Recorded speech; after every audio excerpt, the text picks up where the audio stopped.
नमस्कार. तुम्ही पाहता थेट वार्ता. आजचा विषय अतिशय संवेदनशील, भावनिक आणि तितकाच गोंधळात टाकणारा आहे. अजित पवार यांच्या संदर्भात अपघात आणि निधनाच्या बातम्या, त्यावर येणाऱ्या राजकीय प्रतिक्रिया आणि त्यात भर म्हणून विकिपीडियावरील तारखेचा वाद, या सगळ्यामुळे जनतेमध्ये संभ्रम निर्माण झाला आहे.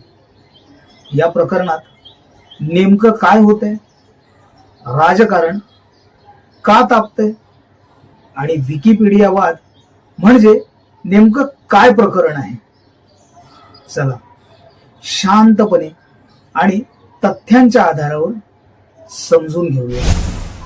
ही बातमी समोर आल्यानंतर सर्वप्रथम उमटली ती धक्क्यांची प्रतिक्रिया. समर्थक, कार्यकर्ते, राजकीय नेते सगळ्यांकडून भावना व्यक्त होत होत्या. पण अशा घटनांमध्ये दोन गोष्टी घडतात. भावना तीव्र होतात, माहितीचा गोंधळ सुरू होतो.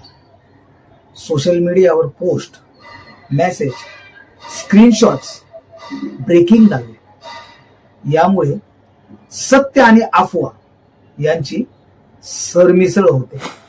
या पार्श्वभूमीवर शरदचंद्र पवार यांनी एक महत्वाचं आव्हान केलं. या घटनेचं राजकारण करू नका. हे वक्तव्य खूप काही सांगून जातं. कारण भारतात, विशेषतः महाराष्ट्रात, मोठ्या नेत्यांच्या संदर्भातील कोणतीही घटना लगेच राजकीय वादाचं रूप घेते. कोणी सरकारवर प्रश्न उपस्थित करतो, कोणी षडयंत्राच्या चर्चा सुरू करतो, तर कोणी भावनिक वातावरणात राजकीय संदेश देतो. पण अशा वेळी जबाबदारीची भूमिका कोणाची?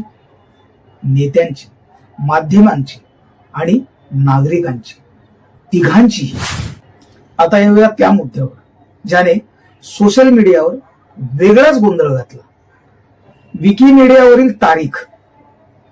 काही लोकांनी स्क्रीनशॉट शेअर करत विचारलं, घटना अधिकृतपणे जाहीर होण्याआधीच तारीख कशी दिसली? इथे एक महत्वाची गोष्ट समजून घ्या. विकिपीडिया हा ओपन एडिट प्लॅटफॉर्म आहे, म्हणजे कुणीही संपादन करू शकतो. तसेच जगभर वेगवेगळे टाइम झोन आहेत.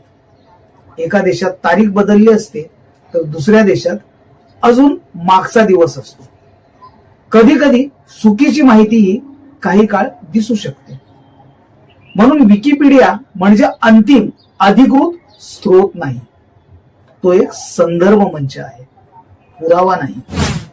आज सोशल मीडिया वेगवान आहे, पण तपास हळू असतो.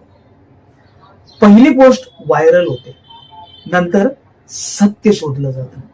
लोक काय करतात? स्क्रीनशॉट पाहतात, पुढे फॉरवर्ड करतात, निष्कर्ष काढतात. पण पत्रकारिता काय सांगते? Verify before amplify. अशा संवेदनशील घटनांमध्ये नेत्यांनी संयम बाळगावा. माध्यमांनी पुष्टी झालेली माहितीच द्यावी. नागरिकांनी अफवा पसरवू नये. भावना महत्वाच्या आहेत, पण तथ्य त्याहून महत्वाचं. मोठ्या नेत्यांच्या संदर्भातील घटना म्हणजे फक्त राजकीय विषय नसतो, तो मानवी आयुष्याशी संबंधित असतो. म्हणूनच शरद पवार यांचं राजकारण नको हे आवाहन हा केवळ राजकीय संदेश नाही, तो सामाजिक जबाबदारीचा संदेश आहे. आज आपण पाहिलं भावनिक प्रतिक्रिया, राजकीय आव्हानं, विकिपीडिया वाद आणि अफवांचा वेग. अशा वेळी एकच मंत्र: शांत राहा, डोळे उघडा, सत्याची वाट पहा, योग्य वेळी पुराव्यासह बोला आणि जबाबदार राहा. मी आहे राजेंद्र शेंडे. तुम्ही पाहत होता थेट वार्ता. अशाच सखोल विश्लेषणासाठी चॅनलला सबस्क्राईब करा. नमस्कार.